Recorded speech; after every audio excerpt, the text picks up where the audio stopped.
drifting tender, come ride, heroes ride.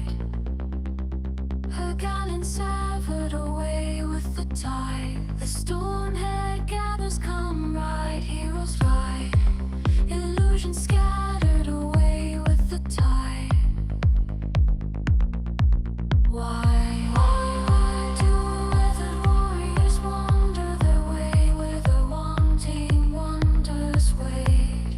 Hark the herald's anchors away. Here there happens mine escape. Freedom forgone, sinking abyss, comets crumble, Phoebus fades under cosmic clamor decay. Hides a path untaken. Ancient echoes come ride, heroes ride. In deafening silence, away with tide.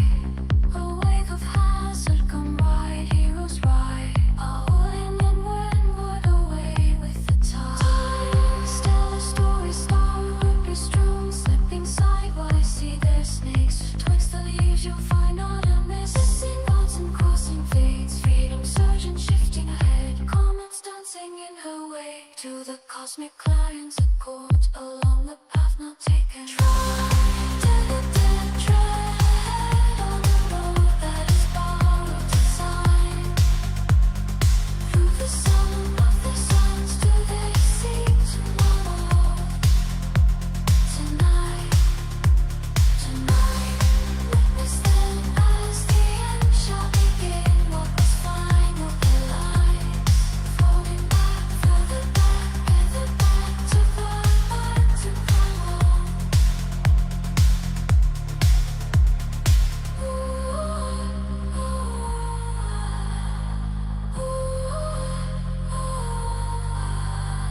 Come ride, heroes ride, ride with the tide. Come ride, heroes ride, so far from home, away with the tide.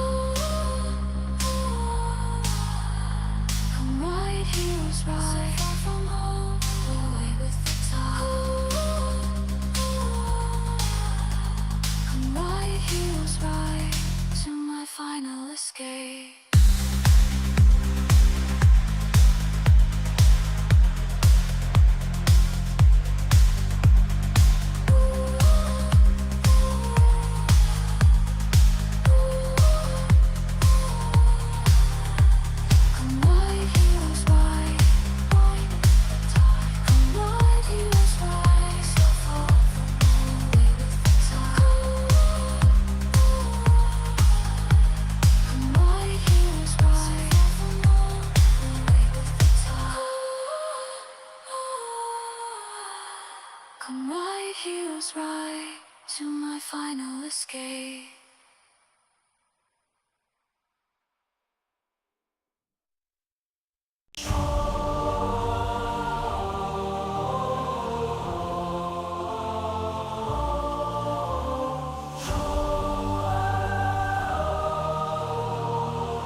No more time to waste. No, it's not too late. Though a fleeting moment has gone. To forge ahead.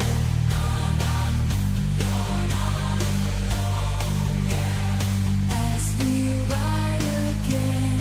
As you turn your eyes to the stars. Another end. Where it all begins. My chorus guiding you.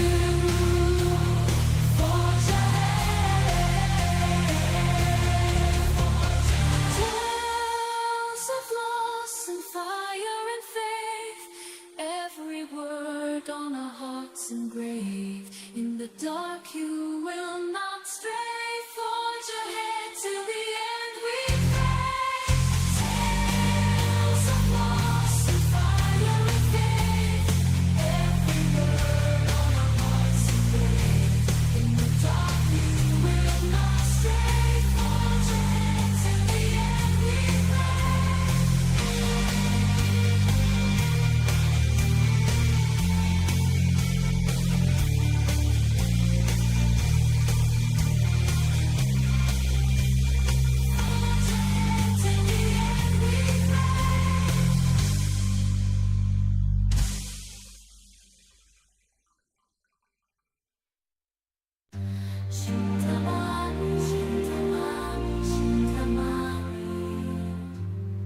The sigh of the shifting sea, the kiss of the salt sweet breeze, the white of her silken dress stained in red, her memory fading fast, her mother sits, eyes downcast, a torn uniform in hand, farewells unsaid.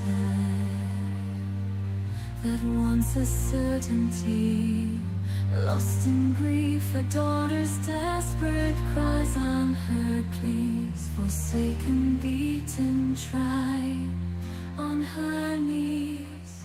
A prayer passes from her lips into her soul, the goddess whispers.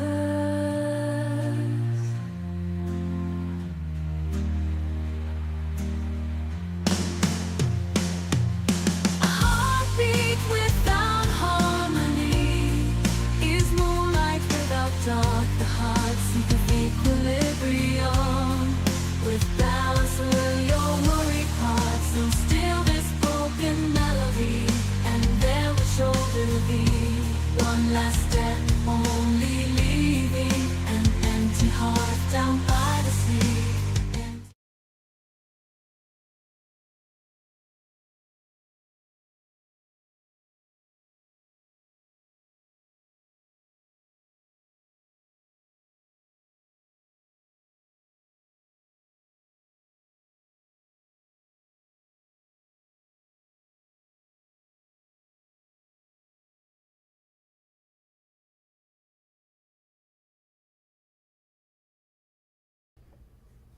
One day I will fix that. Just like one day I will actually update the name for these streams.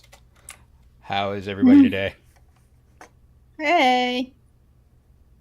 Okay, I can hear myself. Give me just a moment. Let me update this. Which I clearly did not update from last week. And by last week, I mean, what, 3 weeks ago? 4 weeks ago? Oh my god, how long has it been since we streamed last? 3 weeks. 3 weeks. Okay. Hi, everybody. Hi, Meowth. Hi. Hi. All right, give me just a sec. I will fix this. I promise. It's fine. It's fine. No, it's not fine. No, but I I want to be harsh. Meowth, distract them. Okay. How should I distract them? Okay. Centaurs have 6 limbs and are therefore insects. Discuss. Okay, there we go. Hey, everybody. A Wild Meowth Hey. and Alex in chat. Awesome. Okay, so we don't have Aeneas. Aeneas had surgery this past week. So wishing her a speedy recovery. So we are holding off on our wrap up for Anabasios, but we wanted to talk about all the stuff coming out about Dawntrail. So we got the job action trailer with the battle music and a couple of other songs that we're more than likely going to hear later. We have the media tour that happened this week. What else do we have, Mouth? Besides Make It Rain and Yokai Watch coming back to torment us all. Sorry. My apologies. So these 3 weeks have been like a complete, not so much into, aside from finishing Shadowbringers in one of my halts, I was replaying the entire MSQ, and I'm procrastinating going to Endwalker. But it's been a really creative high. Like I drew like 15 days ago a 20-page comic on the Sundering, and spent 4 days almost with non-stop work and barely any sleep. Mm-hmm. So I don't know if you've seen that. You've seen that one. I've seen you posting a lot. That's what I've seen. Huh? I've seen you posting a lot. Oh, so you haven't checked the comic per se? Not per se. It's okay. It's okay. I've been super busy. No, it's fine. It's fine. Like I can link it to you if you want to. I can link it if you want to. I mean, it's like easily my biggest work to date. I'm not saying a lot. I was really in a creative high, and I've been making memes on the Ancients these past 2 days, like no ends.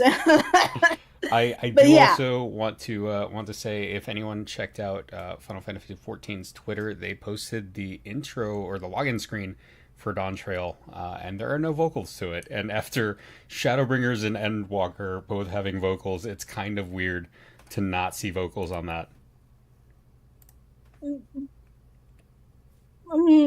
I like the riding home from Shadowbringers, but I'm so done with Tales of Love and blasting in my ears. How dare.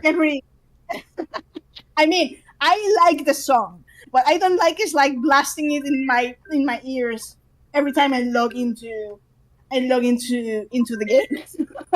Mouth, what are you listening to? I just hear this little No, it's my phone. Oh, okay. And I'm ignoring it, even though it's my mother. Oh, okay. But she should know that it's Sunday, and I'm arguably busy on Sunday evening. So she can wait, unless she calls me again, and in which case I may start to worry. Yes. So I have to ask. Have you run into Big Sippin'? And do you drink? We don't have that drink here. My God. Okay. Well, I'm gonna go out later. I'm gonna buy a bunch of bottles of it because I want that Mountain Dew. I mean, the woes of being Spanish, I suppose. Nah, it's fine. We don't get that here. Here, Well, field drink. Yeah. So there's been a lot coming out slowly, but I'm kind of curious. What do you think we're gonna see out of the media tour? And this is more of a meta episode than an actual in-game lore episode. This is kind of just, what are we seeing? What do we expect? It's really hard to speculate about Dawntrail. So what are you doing here? You're going through 4.0. Get out! This is a spoiler. It's going to be fucking spoiler. So get back to liberating El Amigo. El Amigo needs your help. I mean, if you ask me, I would. Okay, I'm. No, but I mean, the thing with I mean, I think someone mentioned this in the server like a couple days ago when the screen, the main screen was revealed, and I'm I don't know if was it Alex. I actually don't remember that. Going by it, like it was like I'm getting the feeling that we're definitely going into reflections. I mean, we're going to go into the reflections. That's a given. But I checked the main screen design, and my first impression was basically, and I may be biased here, I will admit, but my first impression was this composition gives me kind of the vibe that Shadowbringer's main screen gave me. Really? In the terms of, yes, I mean, imagine, if you will, Shadowbringer's loading screen. That's basically the skies parted in this V shape. Dawntrail is basically split in the same way, but both like inverted triangle on the upside and regular triangle in the down. It's basically an X, and it's like I get that feeling with the clouds and the composition, which of course maybe just be a design choice, but it has something to do with one of my, I don't really want to call it theory, I'm going to call it a thought about what may be going on Dawntrail. Okay. But yes, that's my impression.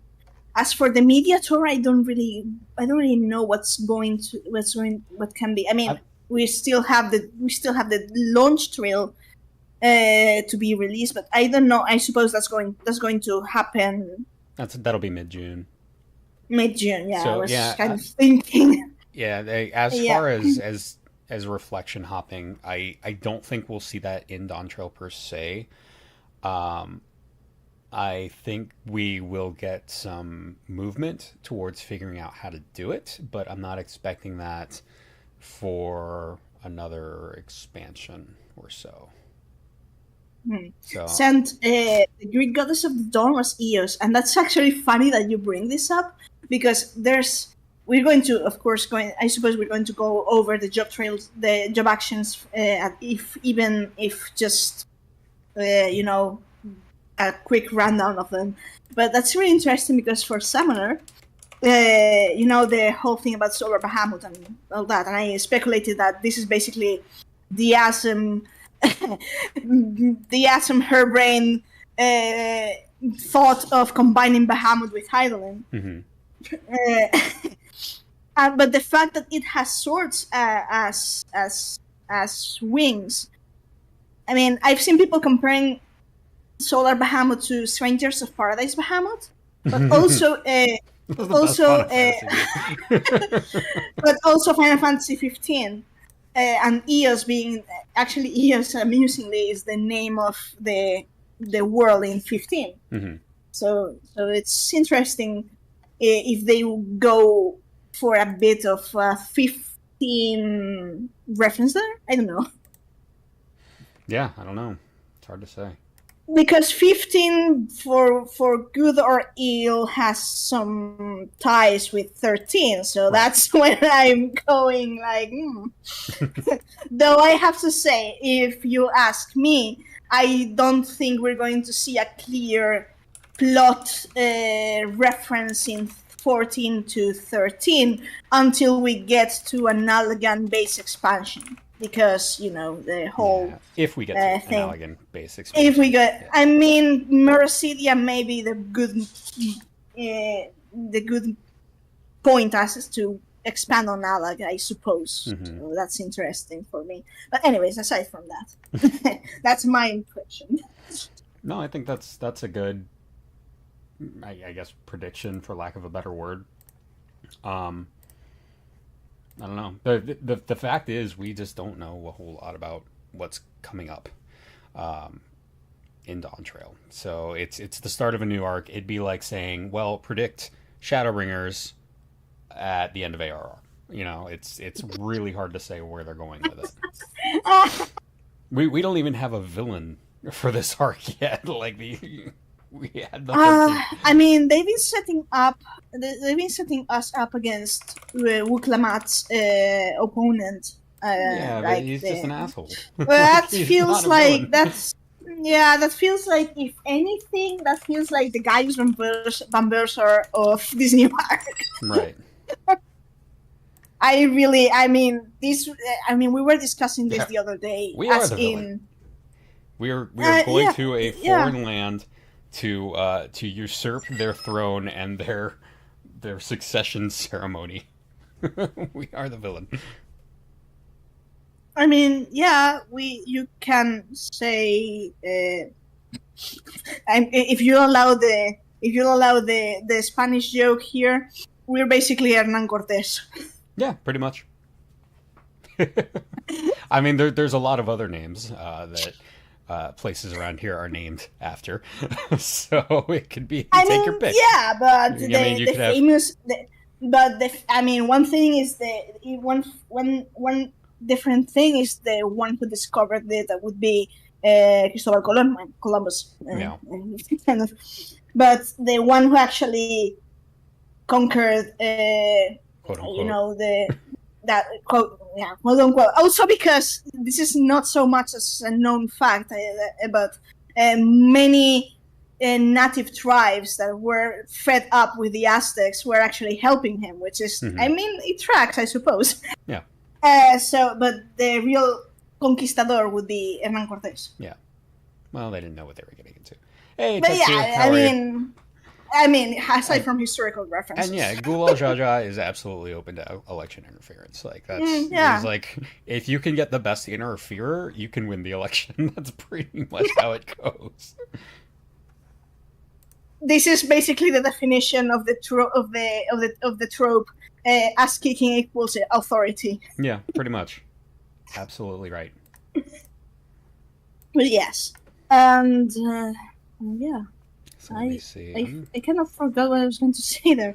Anyways, I remember in a moment. Let me see here. I'm trying to figure out this thing. Give me a sec. Ah, there we go. That's fine.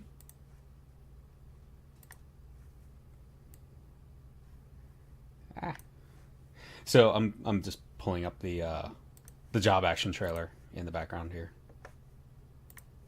Oh, okay.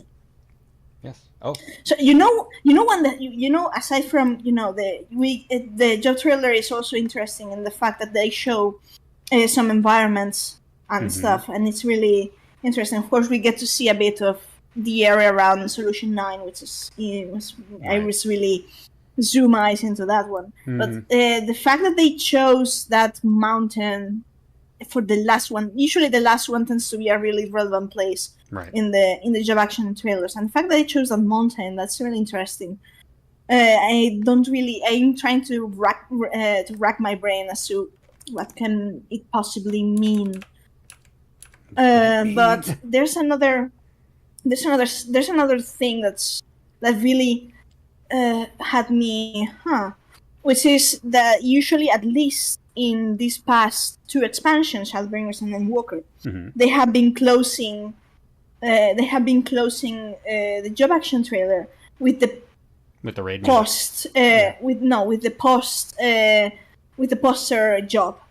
Was Dark Knight in Shadowbringers and Paladin in Walker, but this time they actually saved Gunbreaker for the last, and that has me really curious, because what maybe Gunbreaker, which is usually a job associated, of course, with Final Fantasy VIII, have with Dawntrail, right?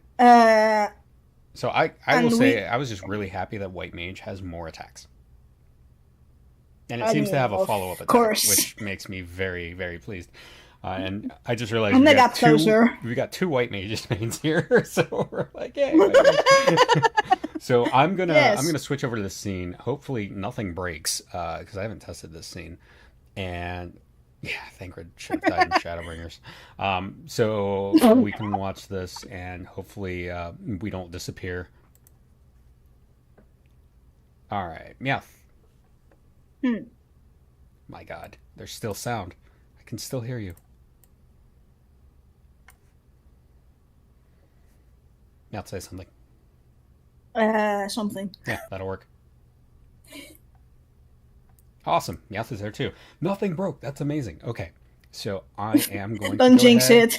and push play, and then hopefully this will work.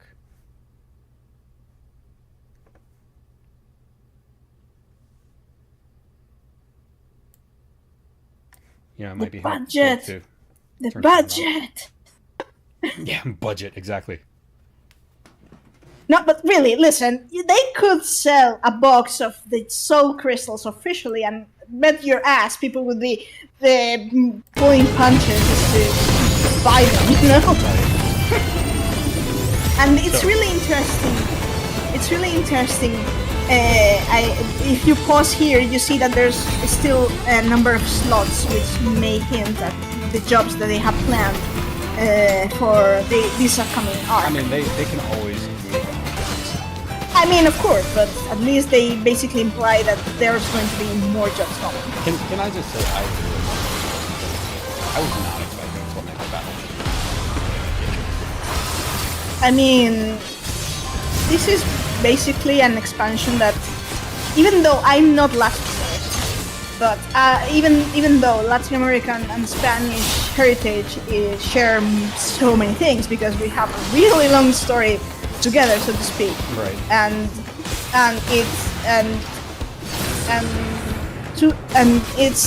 it speaks to me as, like, even though it's happening in the others in the other continent, but as a Spaniard I feel Spanish, and so the Latin American people do. So there's that. Oh, There's this feeling of brotherhood that's been tying both countries like for 500 years. So.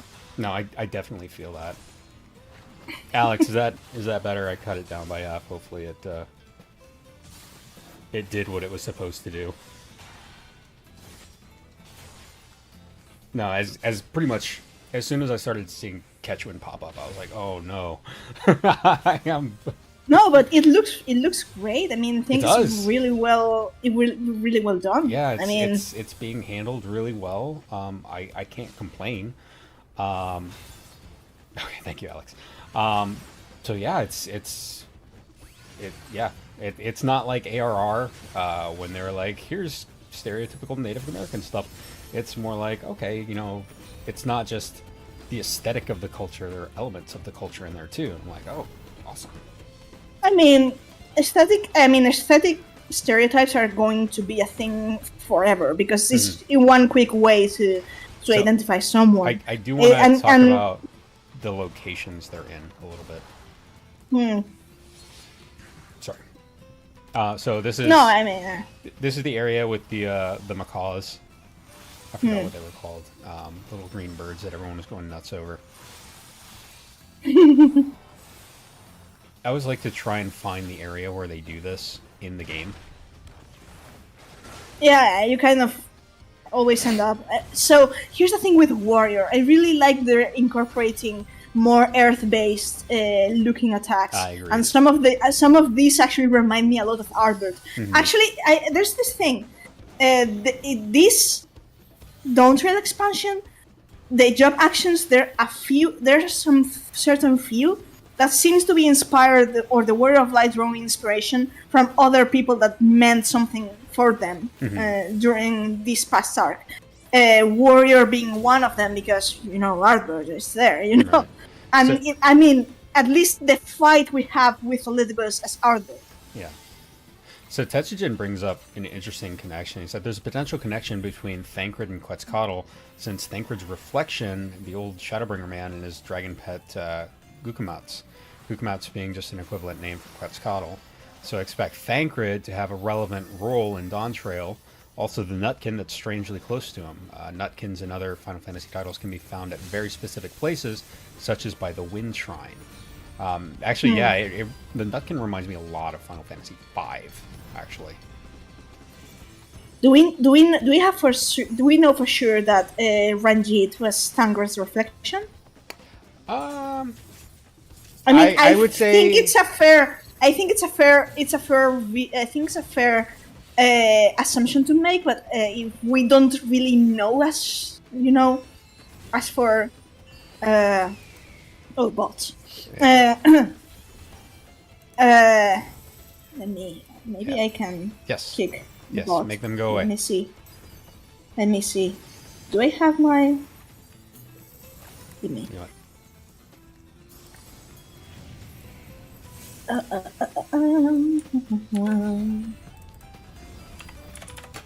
How do I kick the bot? I'm gonna try something. Boom! There you go. No, you removed the ban. Oh, Ban them, you unbanned them. you know, two wrongs make a right. They say. Apparently. So I like this area. I think it's really interesting. Also, if you want to make So- me sing, I can always bust the Guardian anthem. So there's that. This reminds me of. This is really interesting. This reminds me It's of a really... Blight from 16. Yeah, it does actually. I mean, And I'm wondering if that's what we're gonna see. Like, oh, the planet is dying. Something else is killing the planet, and we don't know what it is. Maybe it's. maybe the Sun Ring was a great idea after all. I mean, we know that. But... the Sundering was a great idea in the fact that it stopped Ultima. Yeah. Yeah, it looks like a petrified forest from pyroclastic flow. That could be. Absolutely. I mean, would make sense considering there's many stories, especially in this past century of volcanoes and pyroclastic stuff going on in certain countries in Latin America, like Colombia with Armero, Mexico too. Yeah. Yeah. Yeah, it makes sense. Alex, I wish that there were more areas like Dimwald. I loved Dimwald. I thought it was such a cool area.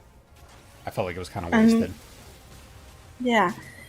The thing with Machinist gets a giant saw blade. It's amazing. Machinist, I saw comments on the streams pointing at the area and being like, Machinist is finally home. I mean, Machinist was home in Shadowbringers. Like, they introduced Machinist in Twine. No, but I mean, Machinist needs a galaxy size. I suppose now we can visit Texas. I suppose so. There's that. I mean, Texas is in every game. It's in Dawntrail. It's in Star Rail. Yeah. What the freak is a kilometer? A kilometer. That meme was great. that meme was golden. So, I was going to say something else. I like this area. I think it's really pretty. And the graphics update really shines here. Really shines, yeah. I'm so glad they got rid of Houghton. Kilometer, what's that in Freedom Eagles?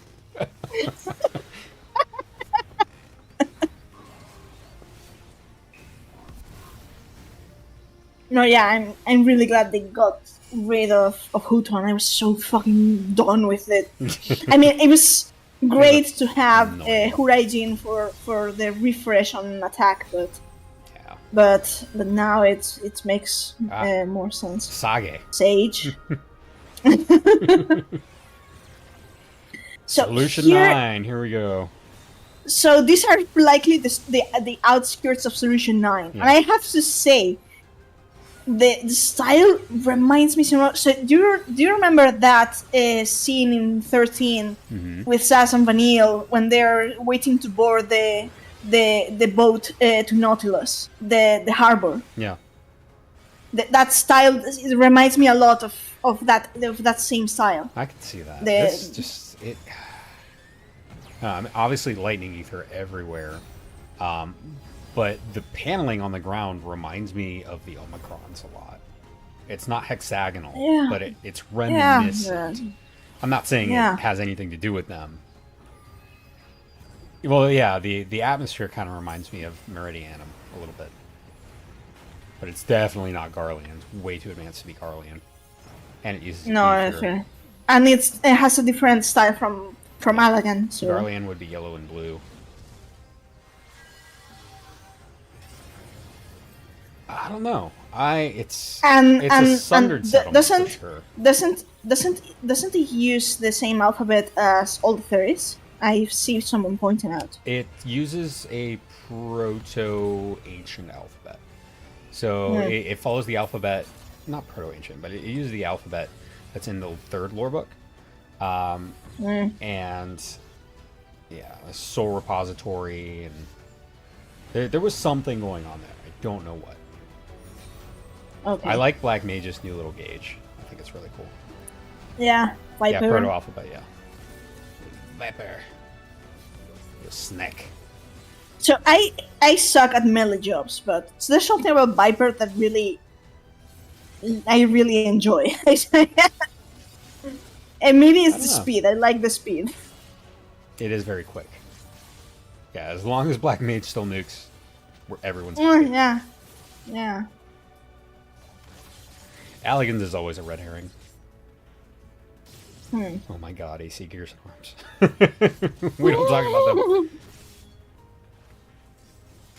Yeah, everyone tends to blame the Alligans, forgetting that the Alligans are just as much of puppets as everyone else was. I am excited for Pictomancer Jedi.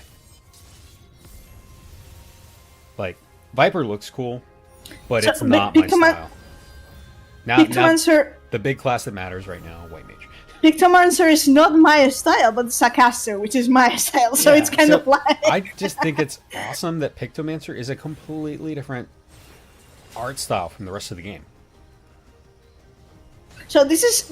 White Mage is usually where streamers' reactions tend to be like, meh, and me being a White Mage, White Mage main, I'm like, oh god. Yeah, I was like, okay, I know what that is. Lily going off, great. And then...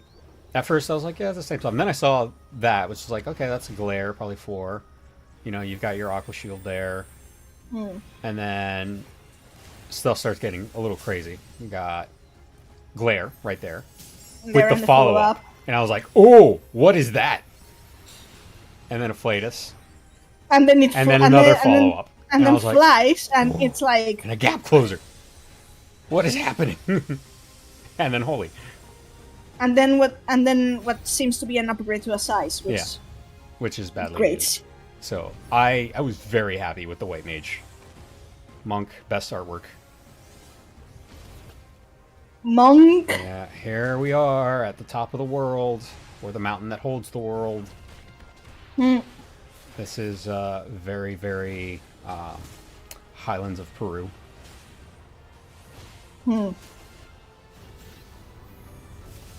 Monk is looking slick in this expansion. I mean, if we're going to go into the rabbit hole of Peru, you know, you can go into the Nazca lines and... Yeah, I don't know if I want to go that deep. This is going to be Mount Gulg from Shadowbringers. Maybe. Yeah, there's no way we're going to actually be able to climb the mountain. We're just going to be in the lowlands. But we will be able to go to Vinicuna.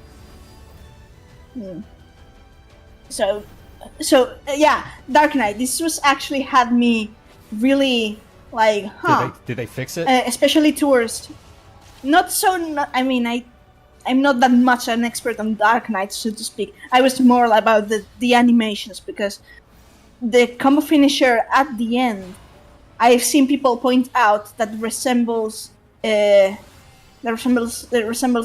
abilities, and that's really interesting.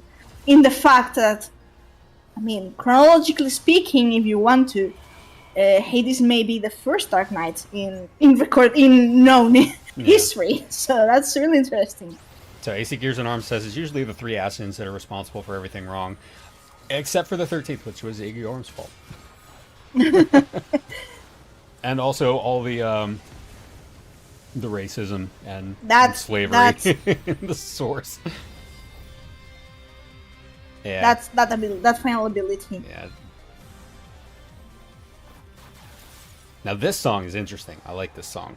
It's really interesting. It has, I mean, This the immediate instinct is to tie it to Solution 9. Oh, absolutely, But, absolutely. With the technological, you can't hear the song. I guess I could try and turn it up. I really love that the bar bow is actually a fucking guitar. It's a giant crossbow. It's amazing. I love it. With strings. It's awesome. So it's It's like an actual amazing. guitar with a bow on it. Like it's literally a guitar. That's peak Asm concept. Yeah, it's awesome. But yeah, I think this is either going to be dungeon music in Solution 9, or it's going to be the battle Or music. raid because Yeah, you know could be raid. the Archeon. So Summoner, this is the interesting thing. So this is interesting right here. So we've got Solution 9, but we've also got a settlement from the locals built either inside it or right outside it. I will tell you my thoughts on that after we finish the video. Dent, I agree. Turn Bard into a melee card.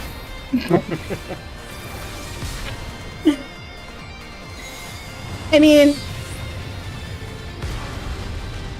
there's So- an anecdote with my father about a guitar being smashed in his head, but Yeah. So I agree, Alex, but only because it's lightning ether. Like Yeah, this whole yeah. city is powered by lightning ether, which is this is basically purple Astral again. Lightning. Yeah. No, sorry, Umber Lightning. Umbra lightning. Like And- it happens sometimes in the Turning Mists too. Yeah. I would say, I would argue this does not. Look So Amarantine. that attack is basically Zodiac Jail. Yeah. I mean, that's Yeah. I would argue it doesn't look Amarantine because this has a lot of straight angles, a lot of sharp edges, whereas Amarantine architecture had a lot of flowing curves. It was very smooth and harmonious, where this is very jagged. So I would say it's kind of a mix between. I mean, Amarantine Art Deco is a bit geometrical with the straight lines and all that, but they also have a bit of flourish. So it's Yeah. kind of like, Oh, there's absolutely similarities. Yeah, I need to pour pointless spiral. This just reminds me So- of Island Sanctuary. yeah, I can see that. But I love the samurai thing with the detail that some people picked up, the Xena swords, and I really love that because in the end, no matter in the end, I have this opinion, and I'm on the side of I really came to appreciate Xenos' character Oh, I agree. thanks to Endwalker, I agree. and And Walker I did think him the worry of- massive favors. yes, and I love this area, by the way. This reminds me of Makalani Forest from 10. And That's that's true, really what I actually. wanted. I wanted like a dense forest, kind of like Ronka, but this denser. feels a bit more mystical than Ronka. Ronka Exactly. is more like I- pure jungle. This feels like there's. It's not like Ilmek, but there's still a feeling of mystery in here. So Pictomancer. Yes, Pictomancer. I just love how it just is so blatantly different than everything. I mean, yeah. I also do not want the Makalani soundtrack. I just want the aesthetic. But if you realize actually what Pictomancer is doing is using all of the colors in of the elements Yeah. as, and it's really interesting. Like if you see, you're going to see it's Cast Holy, Cast Hammer, which I guess it's like the natural evolution of Hades casting gun, and Behold, the most powerful of spells. yeah, and he's going to cast Paul. So Kiana Pa. and I love the fact that some of these attacks look like Pokemon animation attacks. It's like you can tell, you can say that's the one for bite. Yeah, you can see that. It's old Final Fantasy attacks. Like it's like Final Fantasy Super Nintendo era. That's what they look like.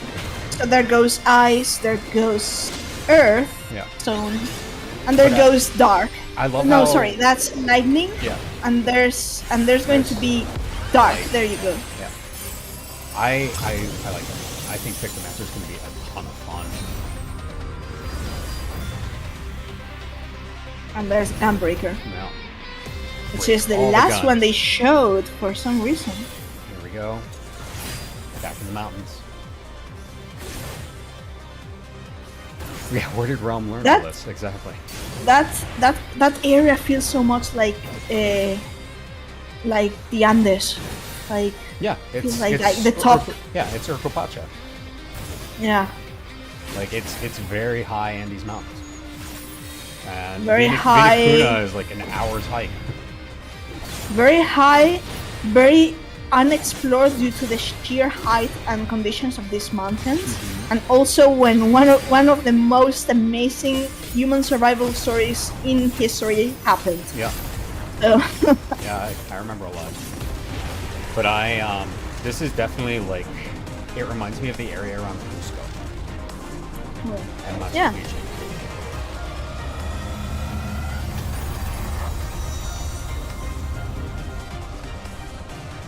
It's really interesting to me in the sense that, there's a bit of poetic sense, so to speak, as in a high mountain being the closest to the sun one may be, if you were going to be chasing Asim, so to speak. Yeah. So there's like this, because they basically told us about Valigarmanda and all that, and I don't really believe for a moment that they're going to end up doing what they've been hinting us to do. Of course, it's going to be like the motivation for going in there, but it's not necessarily going to be what we end up doing. Yeah, as usually happens. It's not going to be like a primal where. Let me kill it. I mean, there's enough motivation to go and explore, but needs not necessarily be the purpose of that journey. Right. Of course, it's the problem I have. Alex brings up Thancred is screwed. Just accept it. The problem I have with Thancred is his development arc is done. Like he came to accept all of his trauma and his pain.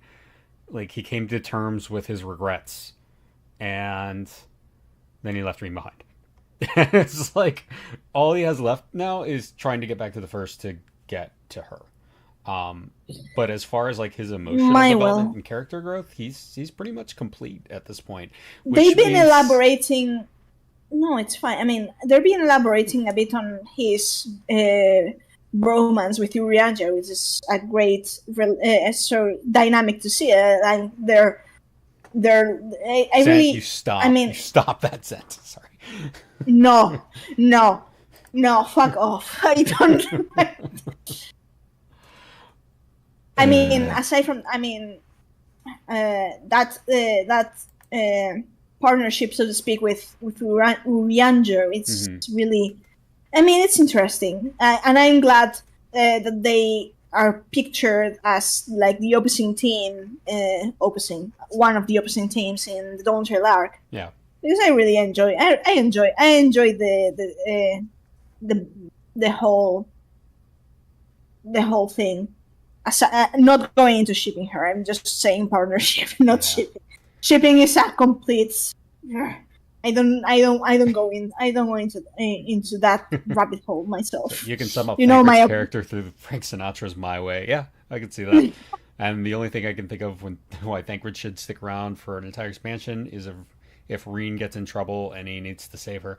I don't like that, because that would be detrimental to Reen's character, actually, because she's perfectly capable of taking care of herself, and she has Gaia. Oh, we should do an episode on shipping, and Alpha can just go off. No, Yes. no. You know what? We should do that. Just say, No. this is a relationship that has basis for existence, but there is no canonical. There's no canonical support for it. Have you noticed? Listen, you know me. The only two instances in which I'm willing to accept, okay, this may be an intention on the developer side, would be maybe Horsefant and Hades, because there's no way you can interpret the looks Hades gives to the World of Light. No, that's not. They absolutely know what they were doing. Canon. Although in Shadowbringers, I was convinced that you were his ex-lover, and in like 0.0. And he was like, "Oh, I used to love you." AC Gears on Arm says, "Have you guys noticed the male dancers are wearing dark lipstick and nail polish? Female dancers seem to be a different shade of color." I did not notice that. That's awesome, though. Yeah, it's been like that ever since they were introduced in Shadowbringers. I like it.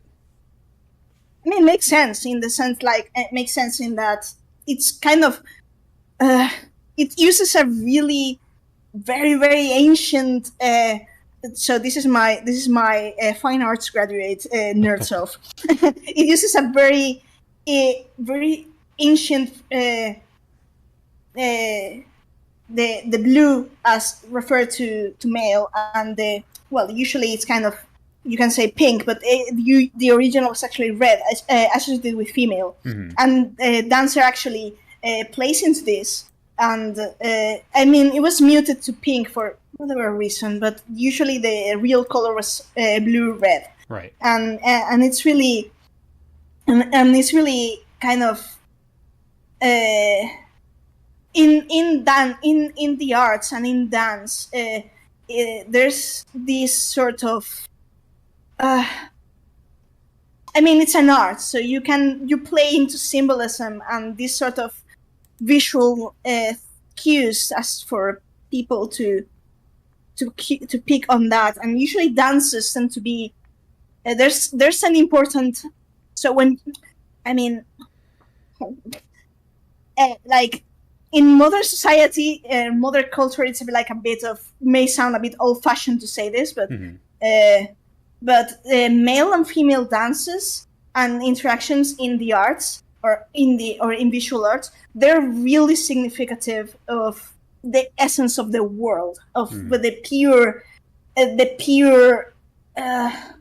It's what creates life, right. Which is why it's so important. And in dances like male and female wearing these colors would be a synonymous of this combination that creates the greatest miracle in existence, that is life.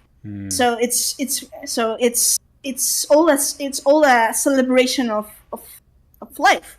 Yeah. And in certain ancient rituals, you would see males and females wearing different colors and complementary colors, as to symbolize this separation, but also union, like yin and yang. Anyways, I'm kind of rambling here, but it's just kind of one of the things I majored. So no, I'm sorry. I saw AC Gears Arms going. Can't wait to see Gene Simmons cosplay. Sorry, my bad. But no, give me a sec. Go ahead.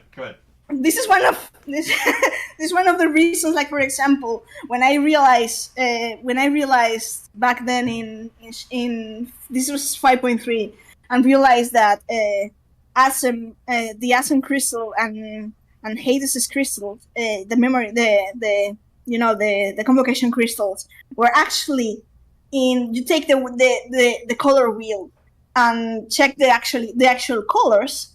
They're actually complementary. They're directly opposed in the wheel, and that is that. And even though you call them opposite colors, you may call them complete opposite colors. We in fine arts we will call them complementary, because when you put them together next to each other, they actually enhance each other. And I was like, oh god. Yeah, they look good. It's almost like they thought about it.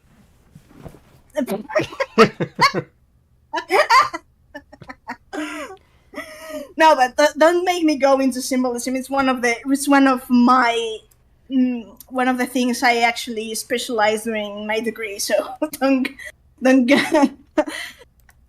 Actually, No. I mean, my thought. Now that you know that sent no, and so you know what? I'm just gonna put the convocation background on. Good. So we can take a look at them. It's been a while since I last saw them. Yeah. But if now that Sen brings up the thing about Hades and Dawntrail, I have a thought. The thought I wanted to share. I actually told you before. I don't think we're going to see the ancients or the ancient gang.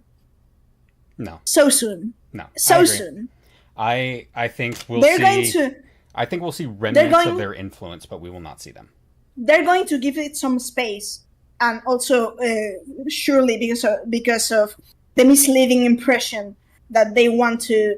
No, we're going to go into more original plot, but the fact remains that first, from a lore standpoint, there's a lot that draws on the ancients. Basically, they modeled such a rich arc in Shadowbringers that Endwalker actually stands somewhat on its own thanks to Shadowbringers. Yeah. Because if on its own, they would kind of fall apart. That's the thing. Endwalker is so dependent on the previous expansions. Yeah. That I wouldn't say that's a weakness, but it definitely knocks it down a little bit. Whereas Heaven's Word, Stormblood, Shadowbringers, you could take them all on their own, just remove them, and they could be a standalone game.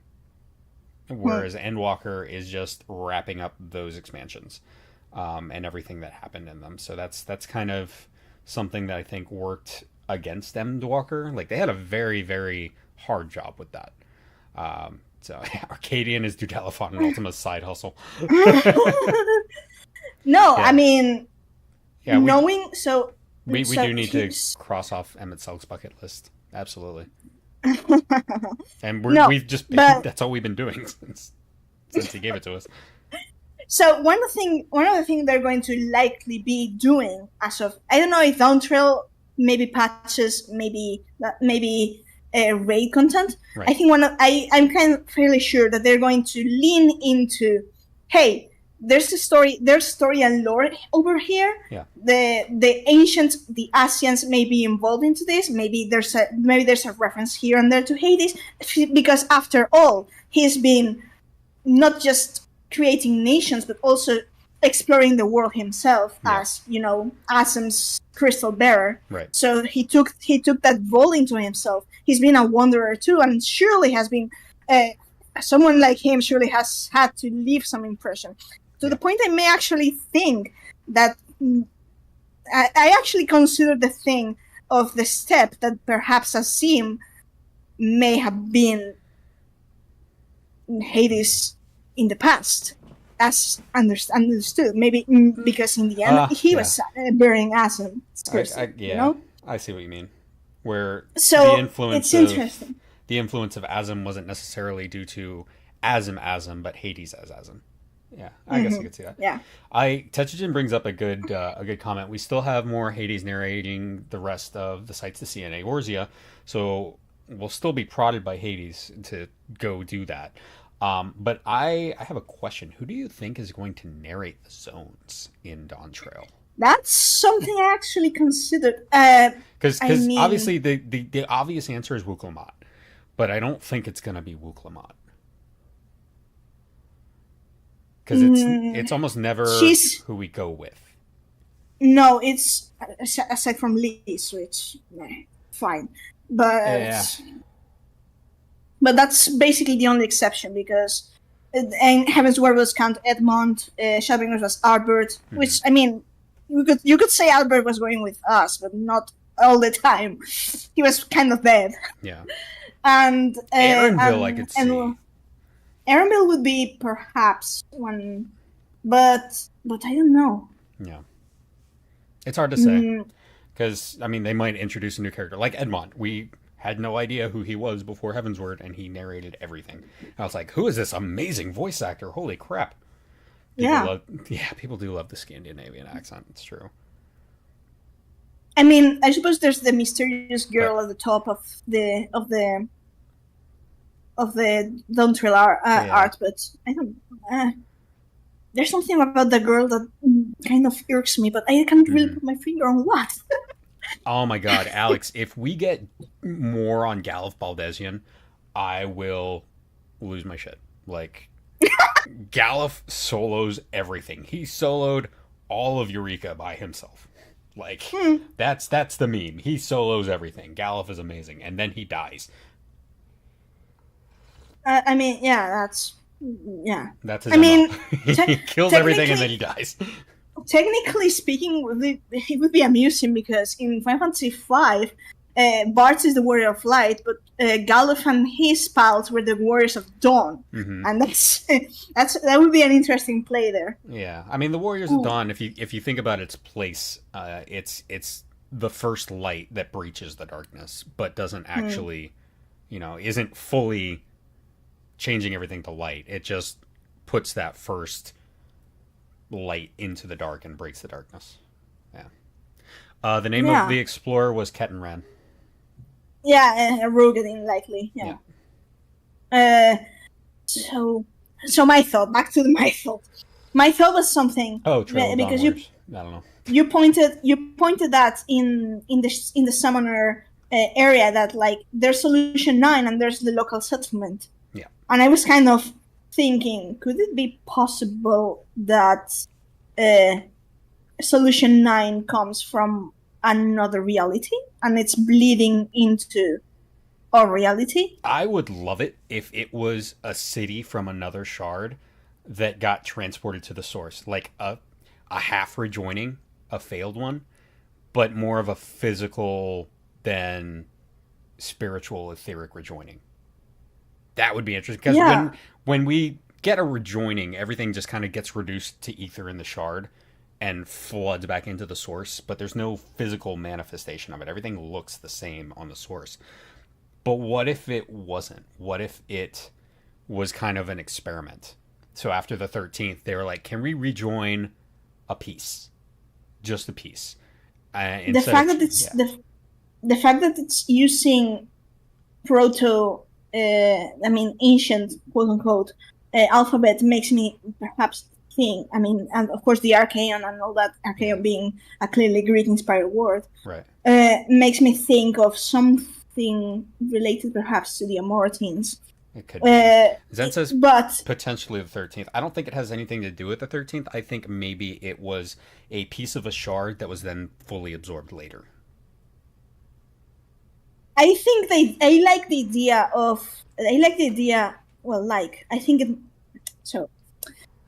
Think of another timeline in which the final days or the Sundering didn't happen. Yeah. Could it be possible that the ancients actually evolved their civilization to a point of Solution 9's structure, perhaps, and then the fact that Solution 9 is sort of you play Final Fantasy 13 too, Academia, and you also play 13 too, and you know of the paradox effect, right? Which is two timelines bleeding into another and causing stuff from other timeline to appear in another timeline. So Zent, and I'm sorry, Zent says it's fine. Another possibility, Solution 9 is the Essenes plan to restart the civilization after from scratch upon the death of the Endsinger. Alex says, do they know about the Endsinger? They didn't know about the Endsinger, but they knew about Zodiark, and they knew Zodiark was full of souls. And if they had a plan to release all the souls from Zodiark by sacrificing life on the source, those souls needed a place to go. And while it's possible that they would have, dumped them back into the life stream, it's also possible that they would have created a facility to guide those souls to be reincorporated faster, and give them a body, like give them a body, exactly. like Ritra did for Asdaya. Yeah.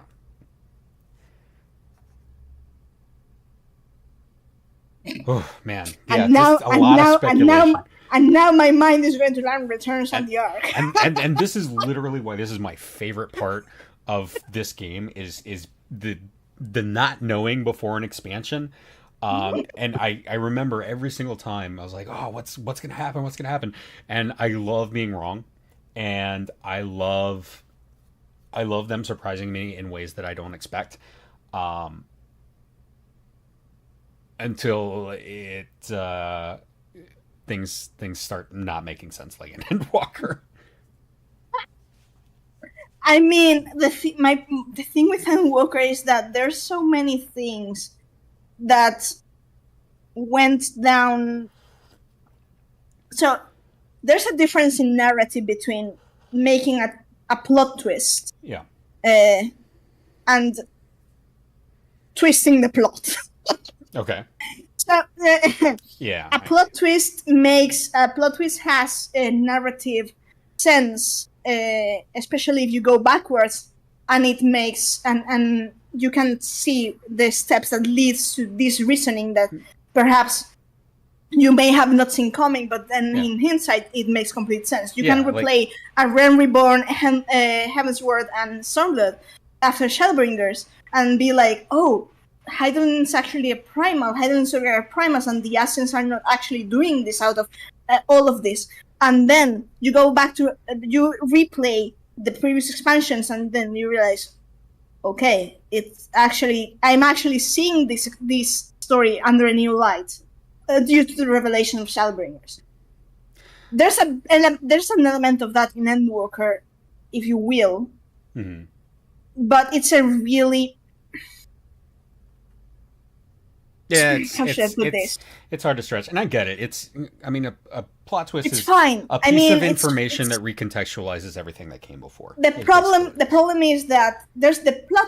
People call it a plot twist that Venat actually made the Sundering due to wanting to create a countermeasure for the Endsinger. Fine, but the actions and the reasoning she takes make no real sense in regards to what we learn in Shadowbringers. There's not to mention the whole thing about, I mean, of course it's a cutscene, it's meant to be symbolical, but people take that as people are usually taking that as something that actually happened. When lore previously elaborated in Shadowbringers states that well, it wasn't an immediate thing, or that it wasn't due to Zodiac. Really, well, it's kind of like that cutscene is fine. It's like good for the first half and then a mess for the later half. But we get the cutscene after the anti-tower, where basically Hydaelyn just straight up lies to us. But... you know what? There's something that actually I rewatched the scene with the Watcher after the trial with Zodiac, like really late, and I was like, I was like, fine, I can respect Venat.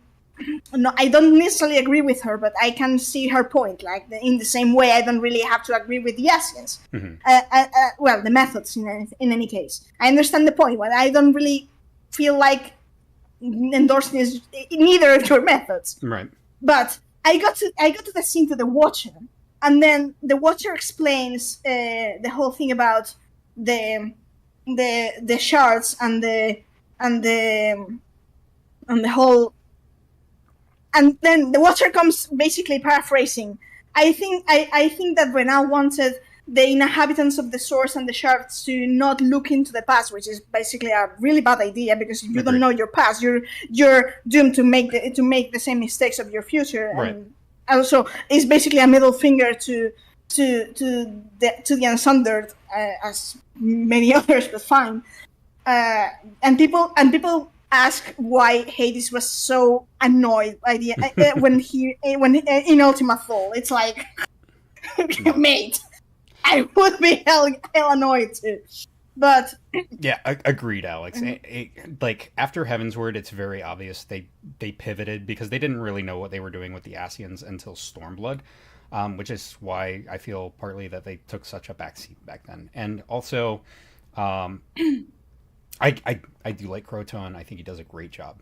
Um, just I on the Solution 9 thing, I don't think it's a first era Wakanda equivalent.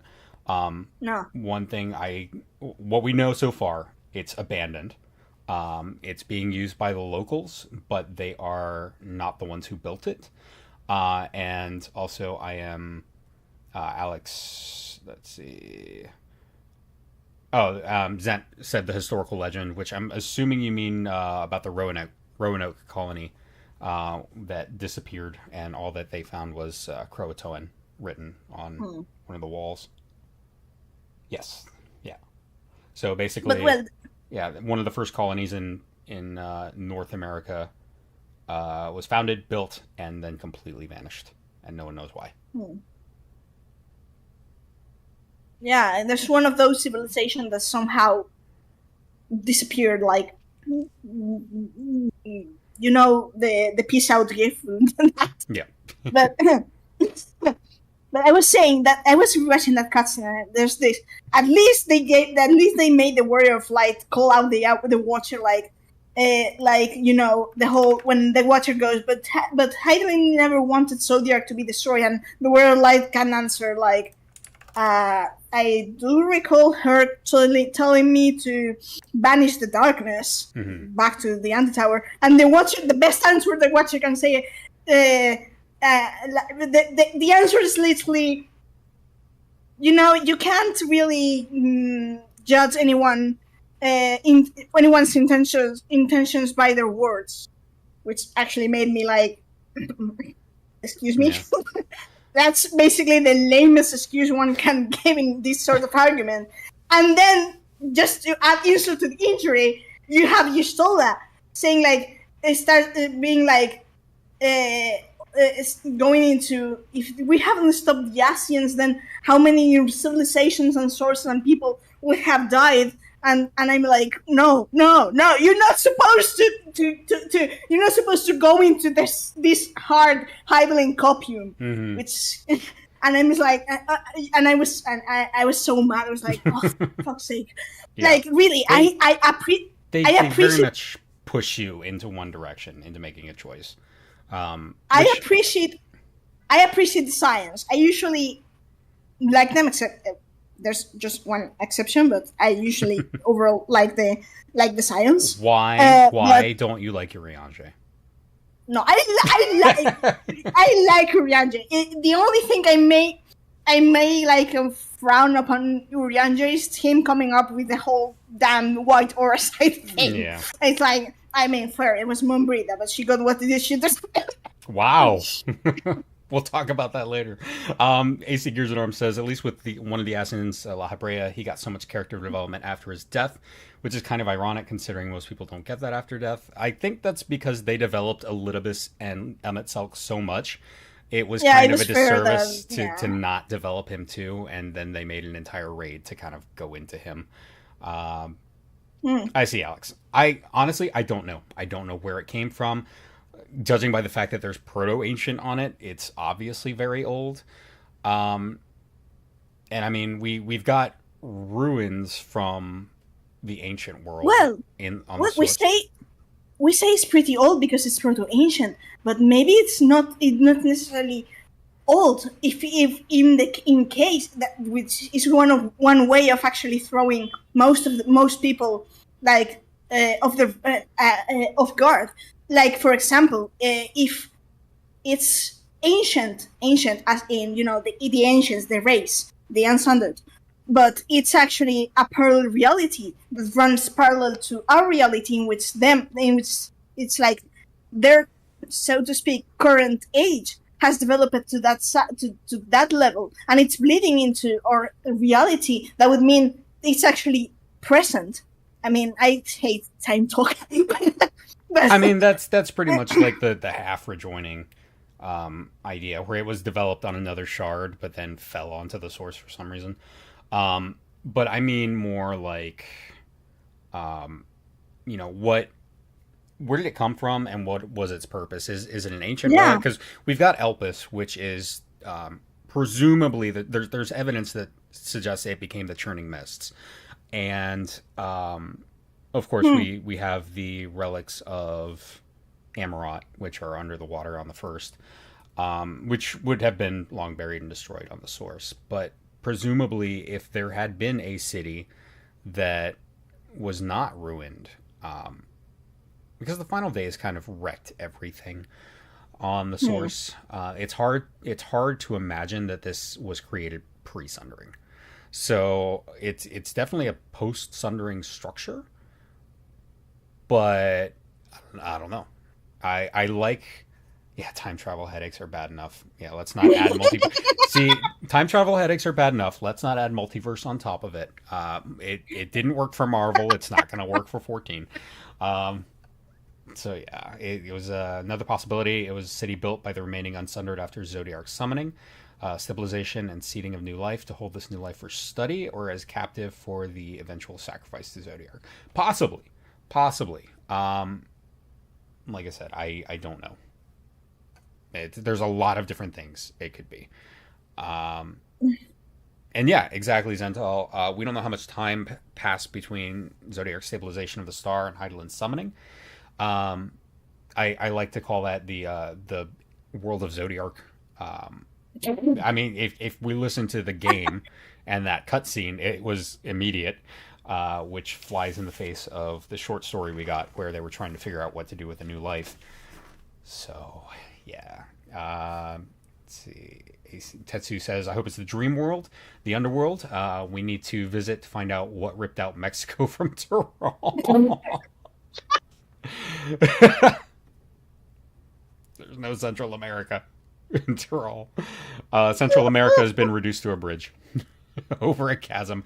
I want to know what caused the chasm, those giant rips. So we have basically the calm lands in 10. I'm seeing a lot of 10 in the geography in this game, but a lot of it is very reminiscent of Final Fantasy 11, and we need to have an 11 episode because there's a lot of 11 that's going into this. And I don't mean like Eureka 11 leveling structure. I mean like lore. No, I mean, and there's a city in 11 that runs completely off of lightning. And I don't mean the character lightning. They don't have her on a hamster wheel. I mean like the elemental power of lightning. And this is exactly what we're seeing in Solution 9. And I really want to get Arden to wake up one day and get on stream and bring Aeneas back. There's a lot of stuff we can talk about in Aeneas /M. But yeah, there's a lot of really interesting stuff to cover before this game comes out. So there's a lot. In regards to Sen's comment about Hades turning cruel, I wouldn't say cruel per se. But I would save that for the episode on the Unsundered that we're kind of planning in here, as to discuss the real nuances of the Unsundered.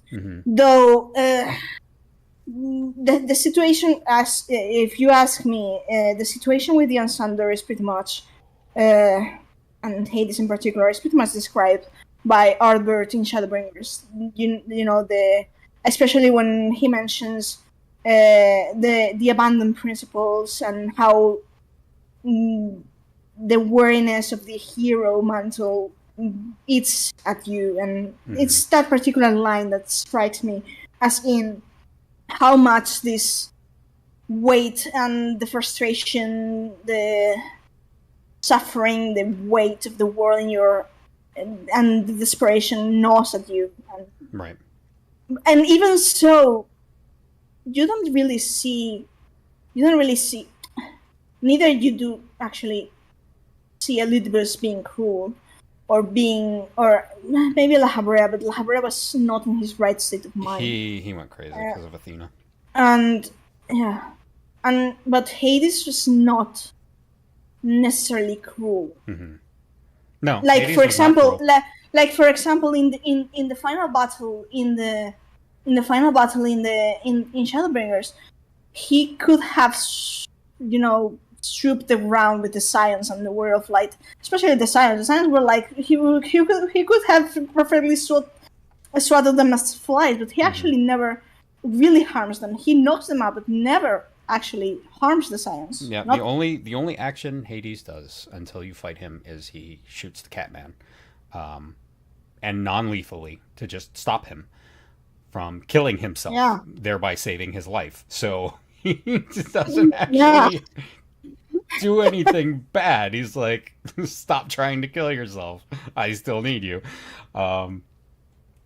So and you're absolutely right. Hades lost his friends, his family, his paradise, his peaceful existence. I don't care how etherically dense you are, that shit will change you. Absolutely, Sam. Absolutely. I think both Emmett and Elidibus do genocidal empire creations and hecting. I think both Emmett and Elidibus do things that can be seen as cruel. Yes, I agree, but I do not think that makes them inherently cruel. Doing things that seem cruel is not the same like as being cruel. You could say that the Warrior of Light is cruel because as much as the Guardians are actually terrorized of us. With the first time we go into Garlemald, we slaughtered countless of their people. Yeah, absolutely. Is the Warrior of Light cruel? How many families are going to have people not coming home because of us? It's all a matter of sides. Are we not going to acknowledge his genocidal empire creations and acting said genocides? The Guardian... hear me out. Hear me out. I really want to go into Garlemald at some point, but Garlemald is not a genocidal empire. Yeah. Garlemald is a conquering empire, just like the Roman Empire was. The Romans were really, really practical. They didn't want to wipe out the nations they conquered. Yes, you can argue, conquering is a bad thing. Fine, in our modern ages it's a bad thing, but in their age the Romans were much more civilized. Any of their time civilization in which they would invite a neighboring country and raze it to the ground. Yep. So the Romans were actually, sometimes if some culture would rebel, of course they would retaliate as an example. But in this aspect, they were no different from their contemporary, the people that live in the same age as them. Right. So they would. There's a lot of people saying, but they actually diluted other countries. They diluted them, but not obliterate them. The reason we still know of the Celts or some other civilization is because the Romans did not wipe them out. Right. And they actually, they implemented their own culture, but they didn't erase other culture. It's different. Which is why I'm always like, there's bear that in mind, because, for example, in Bosnia, when we go to Bosnia, I really appreciate Bosnia because, yes, they fight for their liberation, but Baisalian acknowledged how fucked up Bosnian society was, and that actually Garlemald brought improvement to their society, so they reclaimed their land. But Baisalian is like, no, but we're going to apply in our politics what Garlemald brought to us. Yeah. That was fantastically done. That I absolutely agree. Bosnia was really well done in that regard. Alamigo tried to do the same because they had the Mad King, and then they had the whole rebellion, and then didn't really have a government, and that's when Garlemald came in, and they admittedly did a bad job of managing when they were there. But as I said, I'm maybe slightly jaded on this from the whole British Empire thing, but Spain did their own part of colonizing and stuff back then too. Absolutely. Yeah, and that's something I'm really curious about. Dawntrail. If we're gonna see something like that from Eorzea, I hope not, because there was a lot of damage that they did. We did, but actually at the same time, do you know the first civilization, empire, whatever, in history that abolished slavery in their territory? That was us. That was in the 16th century, granting citizenship to every people in the empire, be it Spain, being New Spain, that lived under Spanish rule. We the first university that was created and accepted students for any walk of life, and let's say indigenous or European. That was I think it was one. It was 16th century too, and the first university open for in the British Empire for people who were not British. That would be the late 19th century. So if you're going to compare the Spanish Empire to colonialism, to British colonialism or American colonialism, please don't. Yeah, no. I mean, Europe as a whole. We're not saints. We're not saints, but yeah. We're not saints. But there's a reason why Latin America retains so much of its original indigenous culture. Yeah. Eighth Umbral Timeline is still an open plot hole, and I agree. A Seekers in Arms. I really wish we got a solid ending to Baja. I don't believe the little note we found about Noah. So yeah, but we are running out of time today, so I want to. Yeah, we kind of went over many things. But we obviously have a lot to still talk about. So yeah, there's a lot of stuff to look forward to. We will have an 11 episode. I need to reactivate my sub. I got to like level 50 or 60, and there's a lot of dense story in that game that you need to get past vanilla to get to. So also send that's true, but if you want to discuss this thing, I think the Garlemald episode we're kind of sketching in our mind, that would be an interesting discussion to make in that episode. Not right now, because right now we're kind of running out of time. Yeah. But it would be a really interesting topic to discuss, as in, what may come. It may start as something. I don't really want to call it barbaric, because it's kind of brutal, so to speak. Mm-hmm. But actually changes a civilization for the better, and it's more like a matter of what we do next than I think it's the course of civilizations. It happens. It happens, and it will happen. Right. So. It's better to make the most of it. For sure. All right, everybody. Anyways, aside from philosophical, geopolitical, morality discussions that are really complex even to this day. So for sure. All right. My opinion, my opinion. Never judge the past through modern lenses. Yeah, that's a good way of getting yourself in trouble. So, all right. Thank you, everybody. Take care, and we will see you next time. Take care.